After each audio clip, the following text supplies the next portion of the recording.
नमस्कार, इन खबर में आपका स्वागत है।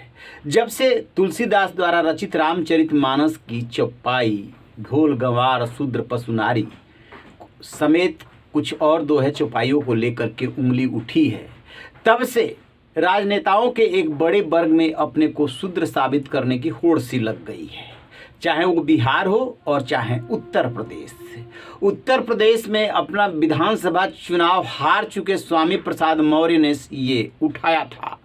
उसके बाद नज़रें अखिलेश यादव पे थी। समाजवादी पार्टी के प्रमुख है कि उनका क्या स्टैंड रहता है। आज वो गए थे पीताम्बरा मंदिर, वहाँ पे उनको इनवाइट किया गया था, लेकिन हिंदू संगठनों ने उनके खिलाफ की नारेबाजी और उनको काला झंडा दिखाया, जिसको लेकर के अखिलेश यादव भड़क गए। सुनिए उन्होंने क्या कहा। को शूद्र, दलित को शूद्र मानते हैं। बीजेपी के लोग हम सबको शूद्र मानते हैं। उनको ये तकलीफ है कि हम उनके धार्मिक स्थान पे क्यों जा रहे हैं, गुरु संत लोगों से आशीर्वाद लेने के लिए।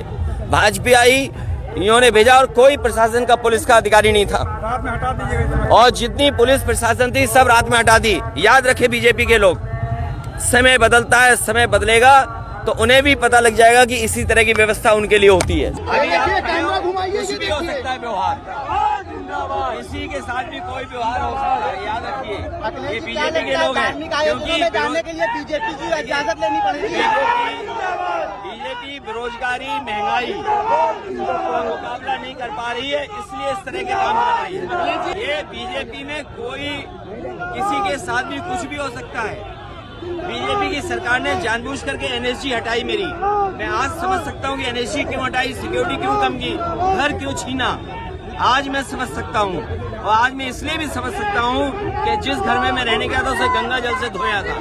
आज मैं बात कर रहे हैं तो देखो बीजेपी के गुंडे आ गए उधर, एक बीजेपी के गुंडे उधर बाईं तरफ घूम रहे हैं। सुना आपने, कह रहे हैं कि बीजेपी हमें शूद्र मानती है, और फिर अपना पिछला उदाहरण देते हैं कि मुख्यमंत्री आवास में क्यों गंगा जल छिड़का गया था।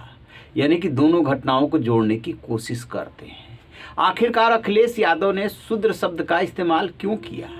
दरअसल जिस पे उंगली उठी रामचरितमानस पर, उसी के एक शब्द को अखिलेश यादव ने पकड़ा है और ये जताने की कोशिश कर रहे हैं कि मैं शूद्र की कैटेगरी में आता हूं, इसलिए बीजेपी के लोग ऐसा करा रहे हैं। काफ़ी गुस्से में दिख रहे हैं, कह रहे हैं कि सत्ता आती जाती रहती है, हो सकता है कि बीजेपी सत्ता से बाहर हो, उसके साथ भी ऐसा ही व्यवहार होगा तो कैसा लगेगा। निश्चित रूप से अखिलेश यादव ये सही बात बोल रहे हैं कि मर्यादा विहीन किसी से व्यवहार नहीं होना चाहिए। मंदिर में जाना चाहते हैं, जाने दिया जाए। तो अखिलेश यादव ने शूद्र शब्द क्यों पकड़ा?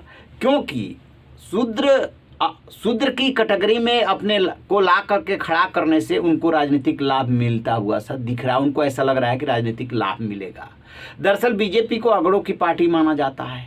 शूद्र यानी कि दलित तबका, निचला तबका जो है उसका विरोधी साबित करने की कोशिश हो रही है। तो ये जो कुछ भी आज घटनाक्रम हुआ है, अखिलेश यादव उससे अपने को जोड़ रहे हैं कि मैं भी तो उसी शूद्र की कैटेगरी में हूँ। यानी कि पिछड़े वर्ग में एक होड़ सी लग गई है अपने को शूद्र बताने की, जबकि पिछड़े वर्ग से के जिस वर्ग से जिस यादव समुदाय से वो आते हैं वो कई मामलों में बहुत आगे है। लेकिन ये राजनीति है, इसी को बोलते हैं राजनीति, कि अपने को शूद्र साबित कीजिए और अपना वोट बैंक मजबूत कीजिए। निश्चित रूप से ये हर दल करता है। अखिलेश यादव की जगह पे कोई और भी दल के नेता होते तो वो यही करते। राजनेताओं से एक बात सीखने लायक है, यदि कोई आपको कुछ दे देता है तो फिर उसको देने के लिए धन्यवाद नहीं, किसी और मुद्दे पे घेरिए कि ये क्यों नहीं दिया। और मान लीजिए कि जैसे महंगाई है, एक बात कह रहा है, महंगाई है, महंगाई में किसी भी प्रदेश सरकार ने, केंद्र सरकार ने थोड़ी राहत दे दी, तो इतना ही क्यों दिया, और नहीं दिया तो अब तक क्यों नहीं दिया। ठीक वही बात जो है इस मामले में भी लागू होती है कि वो कुछ न कुछ तरीका ऐसा ढूंढ लेते हैं। तो वही अखिलेश यादव ने ढूंढ लिया। अभी तक नज़र इस बात पे थी कि स्वामी प्रसाद मौर्य ने जो मुद्दा उठाया है, शिवपाल यादव ने तो उससे अपने को डिसएसोसिएट कर लिया, अखिलेश यादव कुछ नहीं बोले थे। लेकिन जिस तरीके से आज उन्होंने शूद्र शब्द का इस्तेमाल किया कि मैं शूद्र समुदाय से हूँ, उस कैटेगरी में आता हूँ, इसलिए मुझे मंदिर में नहीं घुसने दिया गया, ये बात साबित करती है कि अखिलेश यादव ने बहुत बड़ी चाल चल दी है। दरअसल मुलायम सिंह यादव को गणतंत्र दिवस की पूर्व संध्या पर पद्म विभूषण देने की घोषणा हुई। सवाल ये उठे कि बीजेपी ने जिसके ऊपर आरोप है या जिसने राम भक्तों पे गोली चलवाई थी, उसको किस मकसद से जो है पद्म विभूषण दिया। और जब मुलायम सिंह यादव का निधन हुआ तो केंद्र सरकार से लेकर के और प्रदेश सरकार उनके श्रद्धांजलि कार्यक्रम में मौजूद रही। तो है क्या कि राजनेताओं को सिर्फ वोट बैंक से मतलब है।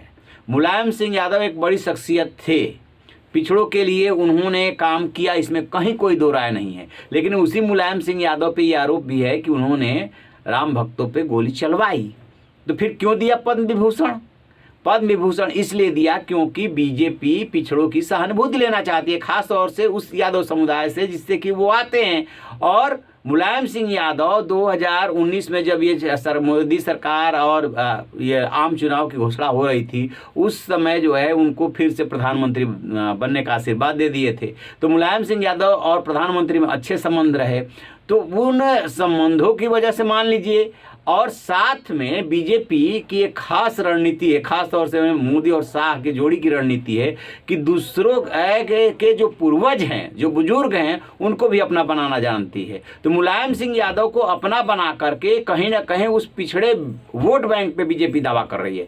अखिलेश के लिए चुनौती हो गई, कैसे इसका काट किया जाता है। तो भारत रत्न की मांग कर दी गई कि भारत रत्न मिलना चाहिए। दूसरे चीन ने जो जमीन दबाई है वो वापस मिलनी चाहिए। मुलायम सिंह यादव उसको लेकर के चिंतित रहते थे। और तीसरा ये जो आज शूद्र वाली चाल चली है अखिलेश यादव ने, बीजेपी के जो सूरवीर है, जो रणनीति बनाते हैं, उस रणनीति के काट में इन्होंने बड़ी बात बोली है। ये राजनीति है, इसको समझना बड़ा मुश्किल होता है। आम आदमी तो जो है ये सोचने लगता है कौन सही बोल रहा है, कौन गलत बोल रहा है। लेकिन बात को समझिए, बात यही है, समाजवादी पार्टी और अखिलेश यादव बहुत सोची समझी रणनीति के तहत ये बात बोल रहे हैं। और ये भी बात साबित हो गई है कि जो स्वामी प्रसाद मौर्य एक के बाद एक लगातार बयान दे रहे हैं, कहीं ना कहीं अखिलेश यादव नाराज नहीं है, अखिलेश यादव सह दे रहे हैं। रहिए बेखबर, देखते रहिए इन खबर। Thank you.